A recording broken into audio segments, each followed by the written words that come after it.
Olá, muito boa noite, sejam todos bem-vindos a mais uma edição do nosso programa Panorama, sempre ao vivo, às 19 horas de segunda a sexta-feira, aqui na TV Guarapari, canal 9.1 Digital. Vou mostrar para vocês que nós estamos hoje de casa nova, olha só, já recebendo convidados aqui, depois de quase 7 meses sem poder receber, visitantes na nossa casa. Hoje, então, reestreando o nosso programa agora, com entrevistados todas as segundas-feiras aqui, trazendo temas importantes para vocês. Deixa eu já dar boa noite a todos vocês e também boa noite aqui ao meu parceiro, Emerson Andrade. Boa noite, Josi, tudo bom? E aí, como é que tá gostando da casa nova? Tô amando, tô aqui no meu cantinho também, Vários ambientes, tô achando tão chique isso aqui. Não é? Muito legal. Depois a gente vai mostrar mais detalhadamente. Depois a gente conta direitinho cada detalhe aqui do nosso cenário. Isso, vamos sim. E aí já dar boa noite também aos nossos convidados, então, que a gente tem a honra de receber depois de tanto tempo, a casa vazia. Hoje nós estamos de casa cheia mais uma vez. Nós vamos conversar com o pastor Rafael Abdala. Boa noite. Boa noite, Josi. Boa noite, população de Guarapari. Sempre nos honra com a audiência dessa TV tão preciosa aqui da nossa cidade. Obrigada pela presença. Também a Fabrícia dos Santos Rosário, que é psicóloga. Boa noite. Boa noite, Josi. Boa noite a todos. Bem-vinda também, viu? Obrigada. E a Luísa Silva, que é psicanalista. Boa noite. Boa noite, Josi. Boa noite aí o pessoal da TV Guarapari. É sempre um prazer estar aqui. A gente fica muito feliz com a presença de vocês, Bom, e hoje nós vamos falar sobre um tema, gente, que é muito, muito importante, Nós estamos aí no mês de setembro, que é o mês Setembro Amarelo, que desde 2014 vem sendo tratado e trabalhado esse mês de setembro para prevenção e conscientização sobre o suicídio. É um tema polêmico, muita gente não gosta de falar sobre ele, mas ele é de muita importância porque a gente tem média, só para vocês terem uma ideia, nós temos uma média de 12 mil suicídios por ano no Brasil. Então é um número muito alto e a gente precisa trabalhar esse assunto junto com as famílias. Por isso eu já vou querer começar conversando aqui com a Luísa e também com a Patrícia sobre questões de sinais. Como é que a gente pode perceber sinais de uma pessoa que pode vir a cometer um ato como esse? Bom, questão de sinais, alguns são perceptíveis, outros não. Geralmente existe aquela pessoa com pensamentos que não expressam, Eles não falam, eles não comunicam, eles ficam naquele sofrimento, sozinhos. Então, isso geralmente é muito difícil perceber sinais na pessoa que está passando por esse sofrimento. Agora, existem aqueles que expressam, e aí pode ser expressado através de falas. Sim. Falas que geralmente nós, muitas das vezes, com um certo julgamento, a gente pode estar até falando que é frescura, porque a pessoa pode falar, não aguento mais viver, seria melhor que eu não estivesse aqui.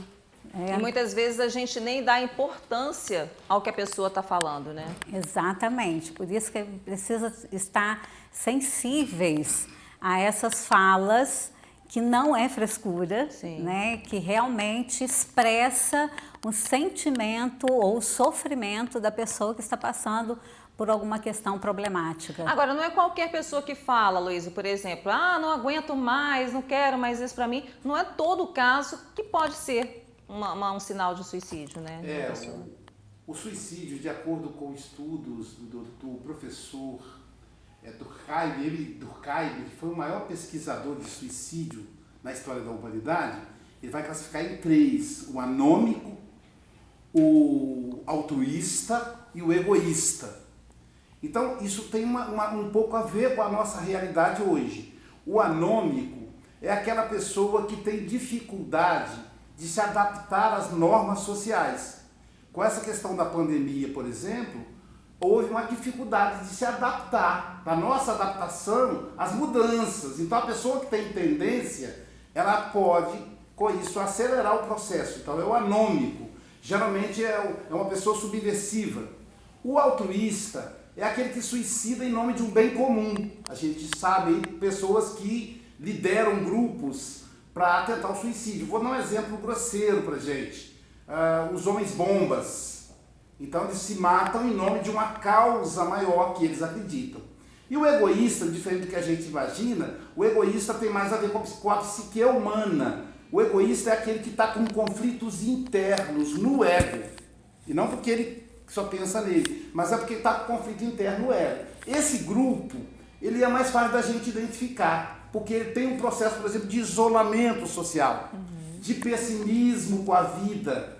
Então, ele se desinteressa pela vida. E esse desinteresse nasce primeiro numa crise existencial, aquele vazio existencial. A pessoa não sabe para que ela vai viver. Segundo, passa por um quadro de angústia.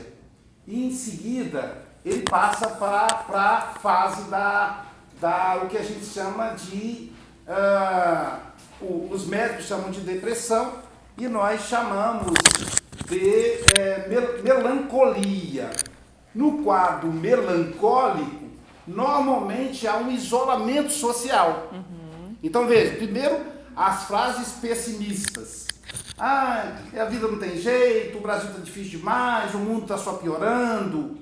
E depois ele começa a se isolar. Então, no processo melancólico, o ego se isola do id e do superego. O id é a nossa parte psíquica que nos leva até os sonhos, os nossos ideais. Então, o ideal do pastor Rafael, por exemplo, é o id, por isso que vem a palavra ideal, né? Os nossos desejos.